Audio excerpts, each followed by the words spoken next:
Hola, mi nombre es Miroslava Sánchez y te quiero dar la bienvenida a Ya la vi, un programa hecho para los amantes del cine y la televisión.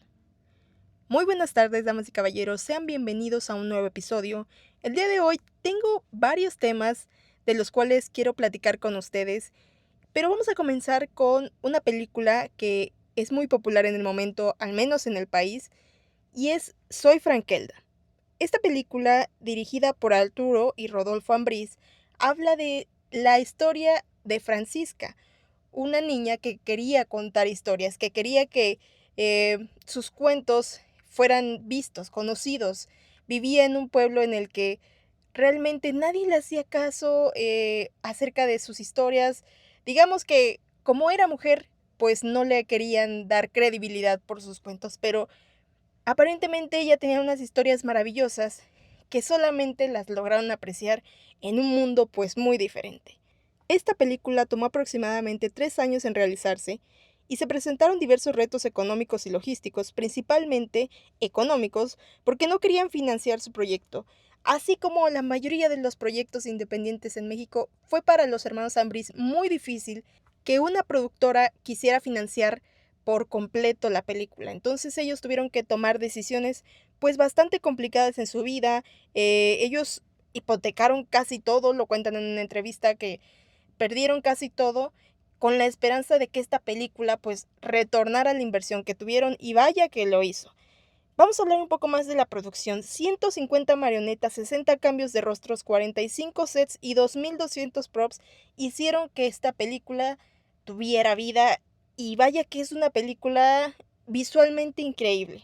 Ha sido muy bien recibida en taquilla. Creo que esta vez hubo bastante promoción de la película, se habló mucho en los festivales de cine, se habló mucho en las redes sociales, se esperaba mucho en el público joven y en la comunidad pues de los amantes del cine, porque esta es la primera película hecha con stop motion en México, la primera completamente hecha con stop motion en México y hecha a mano. Entonces, digamos que esto marca un inicio en el stop motion mexicano. Ellos se atrevieron a hacer esto, la verdad es que hay que aplaudirles por lo que hicieron porque es un reto inimaginable. Yo creo que ni siquiera nosotros nos damos cuenta. 3 años para realizar esta película. Imagínense cuánto tiempo es 3 años de tu vida estarle invirtiendo económicamente, porque no nada más eran ellos, era todo un grupo que realizaba las marionetas, que ponían a las marionetas en su lugar, la iluminación, las cámaras. Bueno, es un trabajo enorme y la verdad es que creo que el que a la película le esté yendo muy bien en taquilla es al menos un retorno, un agradecimiento hacia ellos por su labor y por la pasión que tienen en el cine. Al final de cuentas creo que es muy maravilloso que ellos hayan tomado la decisión de nunca retractarse a pesar de que hubo muchos obstáculos. Y creo que a la comunidad mexicana le está gustando mucho esta película por la inspiradora historia que hay detrás. Y porque claro, es un orgullo que haya una película mexicana, 100% mexicana, con una historia 100% mexicana, que esté dando de qué hablar, pues, en el mercado internacional del cine. Y es que sí, la película es visualmente hermosa, eso no hay duda. Y la imaginación de estos hermanos para crear tantos personajes es también increíble, es de aplaudirse, es, les digo, un orgullo de nuevo tener un talento que cree un universo por completo, que ellos, a ver, ya habían sacado un programa de Frankelda que está en HBO Max. Se supone que esta película es la precuela de ese programa. Entonces, el que haya llegado al cine solo alzó la popularidad pues del programa. La gente se va a interesar probablemente en ver el programa. Pero bueno, más allá de los elogios que hacen la popularidad de esta película, vamos a hablar de aquello que para muchos no logra encajar y no logra hacer que la gente conecte con esta película. Y es que leyendo artículos de opinión de Soy Frankelda, porque yo la vi hace como una semana y media aproximadamente, creo que encontré una frase que va perfecto con lo que es la descripción de la película. Y es que Soy Frankelda desborda imaginación, para bien y para mal. Personalmente no me agradó el ritmo con el que avanza la película. hay tantos saltos de manera rápida entre el mundo real y el topos terrenos que llega a ser confusa. Los personajes nos los introducen muy rápido y esto tiene como consecuencia que no logremos conectar con las relaciones que tienen los personajes, especialmente el de Frankelda y Herneval, de amigos amantes al final de la película. Todo de manera muy abrupta. Y es que al final, de verdad, es como, ok, en un inicio ellos ya se conocían, por así decirlo, se conocían y al final es como ya plantearon una historia de amor, aunque parece desarrollada, no se desarrolla por completo esta historia. Y después, pues termina con que ya son amantes y eso, wow, o sea, no sé, no logra convencer esta relación. Eh, Hay demasiada información en la película. Yo creo que este es el principal problema de esto. Hay demasiada información y todo pasa en muy poco tiempo. Entonces, añádanle a eso que es un musical y hay canciones. Es una locura, es abrumador. Es abrumador ver la película porque va muy rápido. Esto es realmente cansado. Cansada la película, te confundes, ves demasiados personajes, muchísimos. Creo que el introducir a los 7 clanes fue un de más, porque no solamente eran 7 clanes, sino eran diferentes personajes de 7 clanes. Entonces teníamos el personaje de Frankelda, al de Herneval, al de los personajes de la abuela de Frankelda, la tía de Frankelda, los papás de Frankelda, el pesadillero real. Ahora añádenle un guardián y cada uno de los representantes de los 7 clanes. Era demasiado, demasiado. Y por partes yo ya no entendía qué estaba viendo. Después, las canciones añadidas. Miren, yo creo que esta película sí es muy ambiciosa y creo que había terreno para lograr que esta película narrativamente fuera un éxito, pero creo que tuvieron demasiado. O sea, sí, de por sí es demasiado con tantos personajes, aparte con la música, que es excelente, por cierto, ¿eh? Me encanta cómo hicieron las canciones. Me gusta mucho las voces de los intérpretes y igual de los personajes. Probablemente siento que también en algunas partes los coros de las canciones suelen ser muy repetitivas, pero bueno, eso es a decisión personal de cada uno. Pero creo que no sé qué fue lo que remató más, las canciones o la introducción de los 7 clanes o el final de la película. Yo no logré conectar con la película. No logré sentir felicidad por lo que pasaba. Creo que había muchas partes en la película que los argumentos eran muy ah, sin base, no tenían base los argumentos. Por ejemplo, el que le piden a Frankelda que sea la pesadillera real y cuando llegan realmente nunca escribe pesadillas durante mucho tiempo, solamente está ahí, le roban sus pesadillas y ya. O sea, hay cosas que no encajan. Y es por ello que la película no terminó por gustarme. Honestamente, mm, sí me esperaba un poco más o algo diferente en términos a la historia, pero desde un inicio ya me estaba dando cuenta que probablemente no iba a funcionar, al menos para mí. Me encantó, les repito, me encantó visualmente, pero no, es que no logras conectar con la historia. Y es que hay que reconocerlo. O sea, entiendo la popularidad de esta película, la importancia que tiene esta película, pero no por la popularidad y la importancia que tenga vamos a aceptar un producto que no esté narrativamente bien hecho. Creo que a estos hermanos Zambris les faltó un poquito más de desarrollo en su historia. A lo mejor pudieron cortar la película, resumir historias, pudieron, no sé, creo que el que haya sido ya condicionada a que fuera una precuela, me parece que representaba también un reto, pero bueno, eh, sí, creo que debemos estar conscientes que esta película no funciona narrativamente. Y por más que nos guste, por más que le echemos porras, porque de verdad yo también le echo muchas porras a que esta película haya salido, a que más talento mexicano lo haya hecho, creo que sí, y lo leí también, como consumidores debemos de exigir un buen producto narrativo, porque al final yo creo que ellos sí se van a salvar por el hecho de que tienen un mundo increíble que crearon, pero no, oigan, es que sí, sí, pues nada, o sea, sales confundido de ver la película. Pero bueno, vamos a pasar con otro tema antes de que, que me explaye en esto. que no tiene sentido. Vamos a hablar de una película que se estrenó en Netflix hace aproximadamente 2 semanas y es Una casa de dinamita. Esta es una película con tensión extrema que te mantiene pegada a la pantalla. Dirigida por Kathryn Bigelow, que ella sabe hacer este tipo de películas. Es un thriller de acción político, nuclear. Ella es una veterana en este tipo de historias y regresa con esta película que, vaya, que creo que es de los mejores estrenos de Netflix. Nada más para que dejemos en claro quién es Kathryn Bigelow. Ella tiene bajo su dirección A Zona de Miedo, la película ganadora del Oscar, Las Noche Más Oscura y Punto de Quiebre. O sea, ella sabe qué hacer con este tipo de casos.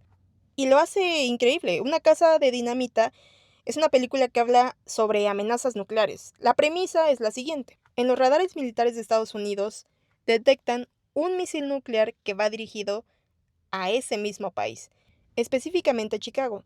No se sabe sobre su origen y los intentos por derribarlo no solo fallan, sino también dejan notar que aunque Estados Unidos parezca estar armado y preparado hasta los dientes para un ataque nuclear, no lo están por completo, y los gastos multimillonarios para una defensa nuclear, aunque exorbitantes, resultan inútiles.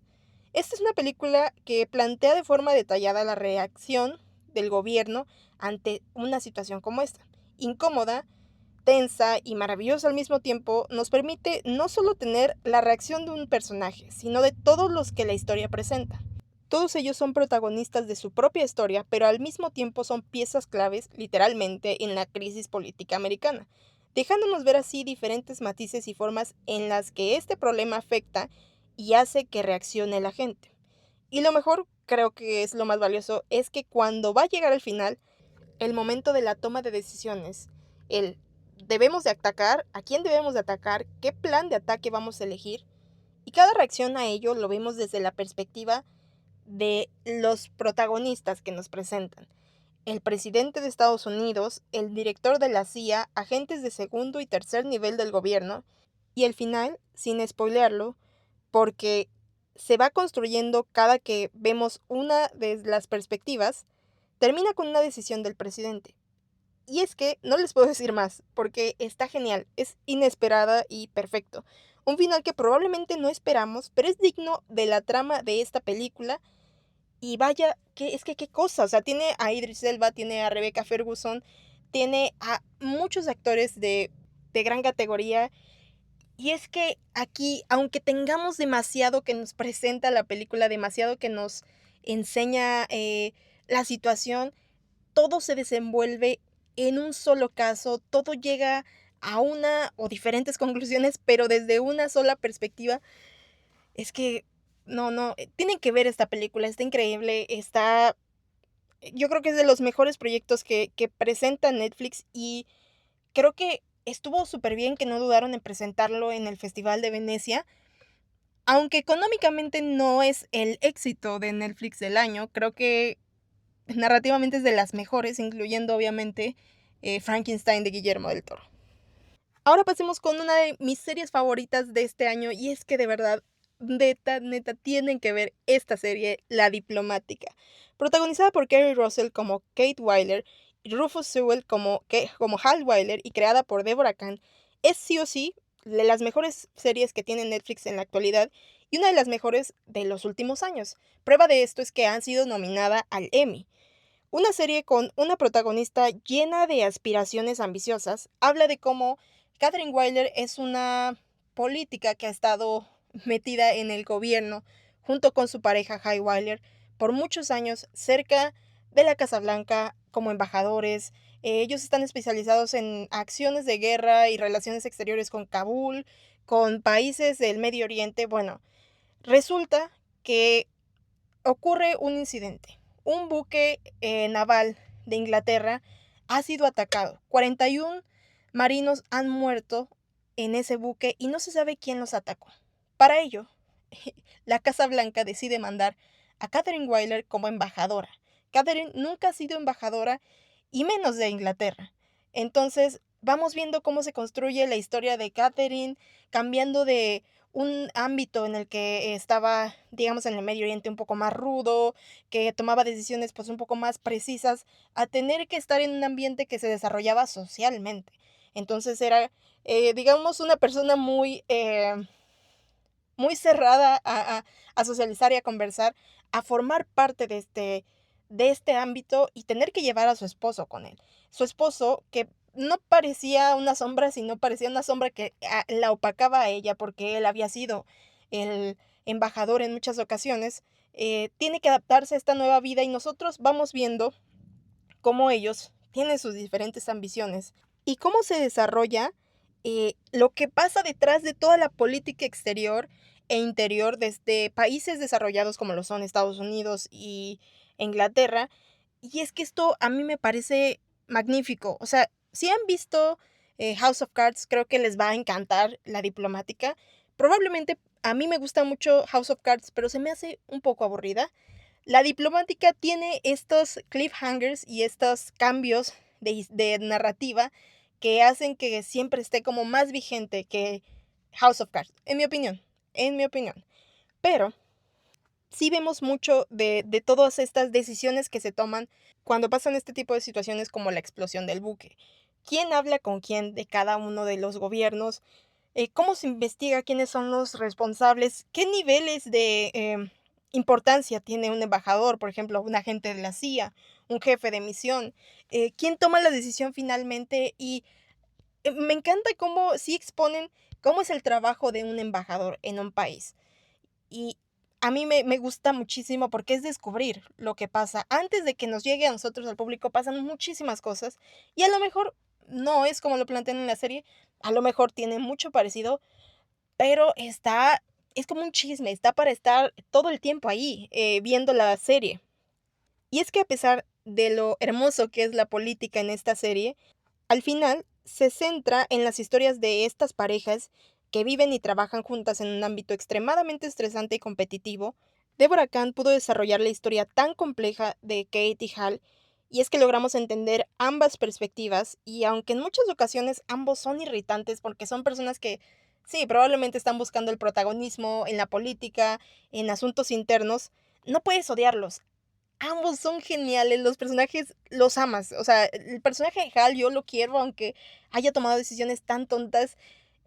Esta tercera temporada salió este año y probablemente sí cambie de opinión con lo que pasó con Hal al final de esta temporada, pero es que neta me encanta. A mí me encantó la serie, creo que es una que puedes verla, em, estando en el gimnasio, estando en tu casa, arreglando unas cosas, la puedes escuchar, porque es más de escuchar lo que está pasando.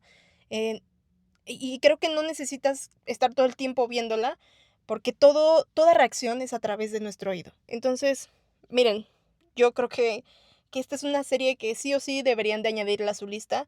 Si no les gusta lo político, probablemente se van a aburrir, pero la diplomática, se los prometo, que es una serie que les va a cautivar por completo. Y tenemos confirmada una cuarta temporada que va a estrenarse en otoño de 2026. Así que no lo duden, chéquense las 3 temporadas, todas están en Netflix, y díganme qué opinan acerca de esto. Y por último, quiero hablarles de una miniserie que no sé, me alegró los días que la estuve viendo. Creo que la terminé en 2 días, tal vez 3 máximo. Y vaya qué sorpresa, y espero que también sea una sorpresa para bien, para ustedes. Estoy hablando de Boots o Reclutas, que es una serie original de Netflix inspirada en las memorias de Greg Cobb White, escritor de The Pink Marine, libro en el cual narra cómo fue enlistarse en los Marines siendo un adolescente gay en los 80s. Aunque está inspirada en gran parte, la serie no es biográfica. En esta conocemos a Cameron Cope, un adolescente gay que se enlista con su mejor amigo Ray en los Marines con la esperanza de encontrar un propósito y pertenencia, pero poco sabía lo que le esperaba. Y es que esta serie, a diferencia del libro biográfico, está inspirada en los 90s. Y para mí, de verdad, fue una experiencia muy agradable, porque al final de cada episodio vemos cómo, a pesar de que Cameron está en constante batalla con su identidad y con la realidad que vivía siendo homosexual en los Marines, logra encontrarse en un grupo de desconocidos que, por el mero deseo de pertenecer a la institución, logran convertirse en grandes amigos. Para mí, esta serie es muy buena por cómo abordan los problemas de identidad y la masculinidad en ese tiempo. Creo que pocas veces hemos visto proyectos que se meten de lleno en estos temas y el que lo hayan abordado no solo desde la perspectiva de una persona gay, sino de algunas minorías en Estados Unidos, como lo son las personas asiáticas, las personas latinas y también de las personas afroamericanas. Y esto es lo que hace tan rica esta serie. Además, cuenta con un soundtrack excelente que mezcla la realidad y la ficción justo en el punto clave y hace que te quedes con esa sonrisa en la cara.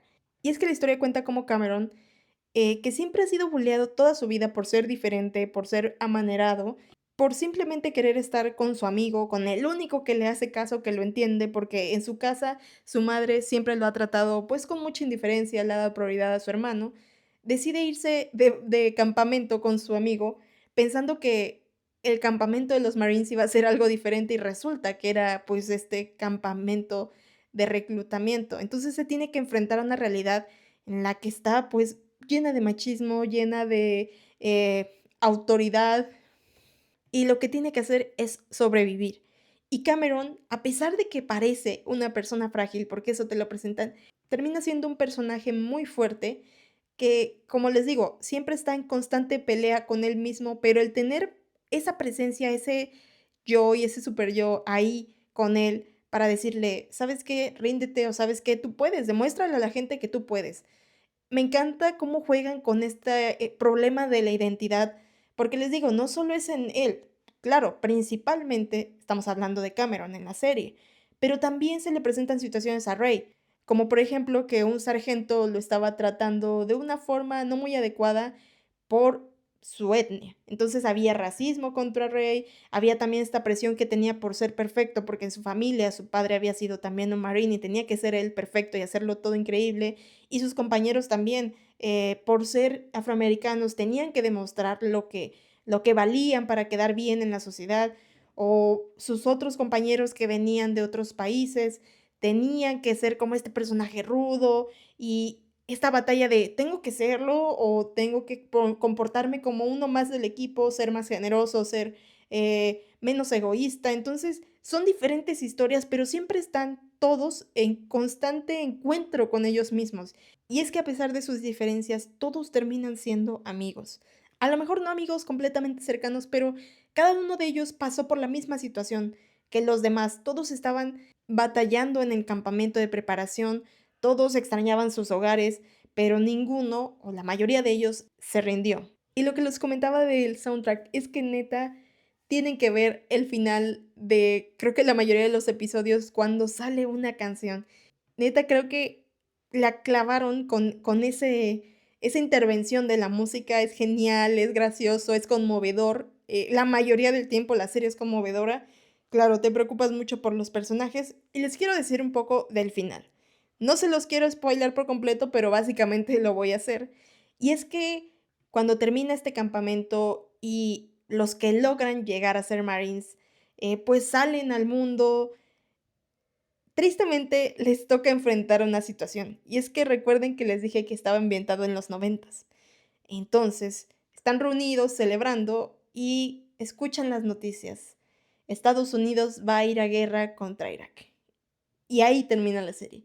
Todos estos personajes que los conocimos como amigos, como niños incluso, son adolescentes que se están convirtiendo adultos, que empezaron a tomar decisiones en su vida, para bien o para mal, les tenemos un aprecio. Le logras tener un aprecio a cada uno de ellos y cuando escuchas la noticia sabes que algo malo va a pasar, porque históricamente conocemos qué es lo que pasa en una guerra. Entonces, no sabemos si Cameron va a ir a la guerra o no, no sabemos si Ray va a ir a la guerra o no, si sus compañeros van a ir a la guerra o no, pero te preocupas porque todos son un grupo de amigos y cada uno de ellos cumple una función vital en el desarrollo de los demás. Entonces, bueno, con esto concluye la serie y probablemente va a haber una segunda temporada porque hay como unos cabos sueltos en cuanto a algunos personajes. Entonces, la segunda temporada nos tiene que dar respuesta. Ojalá haya una segunda temporada, está como en pláticas, no sabemos si va a ser o no. Pero de mientras, yo se las recomiendo mucho. Claro, no es una serie bélica a la forma original que conocemos. Sí, habla de la hermandad, habla de la unión, habla de no rendirse, pero si son un poco estrictos con el tema de la sexualidad, o la homosexualidad con el ejército, creo que no les va a agradar, obviamente, pero es una realidad. O sea, hay personas de todos las preferencias sexuales en el ejército, creo que cada uno de ellos sirve su función, están haciéndolo porque quieren hacerlo, pero es un caso que es real y a lo mejor algunos no lo quieren ver porque siempre han asociado al ejército de una forma diferente, pero tiene su valor esta serie, es muy emotiva, les digo, es muy divertida y ojalá se puedan dar la oportunidad de verla. No siento que sea una serie que te trate de vender un mensaje, porque habla de una experiencia real. Entonces, es valioso. Todas las historias que son reales, o al menos que están inspiradas en historias reales, vale la pena verlas. Y bueno, con esto concluye el episodio. Y no me despido sin antes recordarles que pueden seguir al programa como @yalavimedia en Instagram, como ya la vi en TikTok y a mí como Miroslava San con doble N. Espero hayan disfrutado este episodio y nos vemos hasta la próxima.